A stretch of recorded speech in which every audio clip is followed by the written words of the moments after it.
Graça e paz, eu gostaria de compartilhar um texto da Palavra de Deus com você, que fala muito ao meu coração e espero que ministre ao seu coração também. O texto que quero compartilhar com você neste dia está presente nos capítulos 6 e 7 de Gênesis.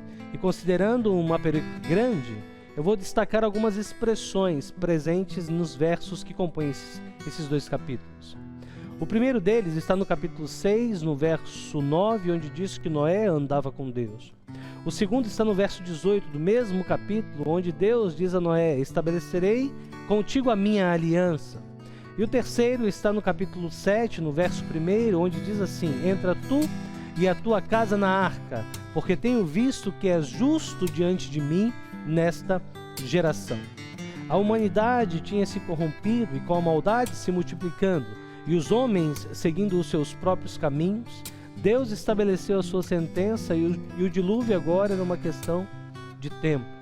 Entre todos existia um homem, chefe de família, que com certeza foi apresentado com Deus da maneira que eu e você gostaríamos de ser referido por ele. E ele diz assim o texto, que Noé era um homem justo e íntegro e que andava com Deus. Grandes pessoas são acompanhadas por grandes desafios. E para enfrentá-los, como no caso de Noé, somente pela fé. O desafio de Noé não se referia apenas à construção da imensa arca, mas também em superar a zombaria de um povo corrompido que vivia em sua época.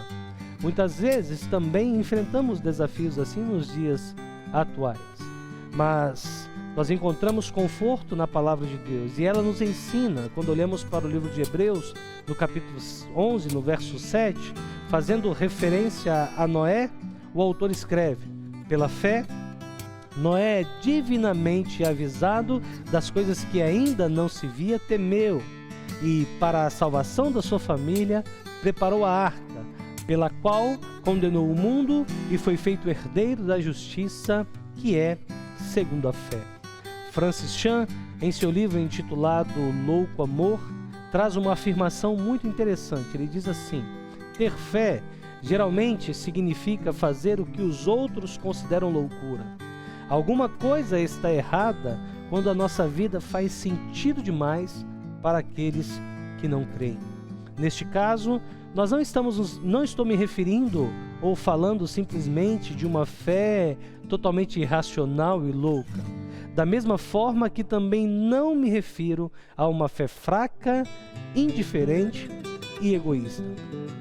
Segundo Tiago, a verdadeira fé se evidencia pelas obras, ao passo que estas obras, em muitos casos, ameaçam nossos relacionamentos, nosso conforto e até mesmo a nossa forma limitada de ver a vida. Nosso desafio talvez seja pensar em responder a seguinte pergunta: ao falar de sua fé, como seria descrita a sua história? A minha seria mais ou menos assim, quero compartilhar com você. Pela fé, disse sim ao chamado de Deus, renunciando tudo aquilo que era errado e mesmo não sendo perfeito, caminho diariamente para ter mais intimidade com o Senhor.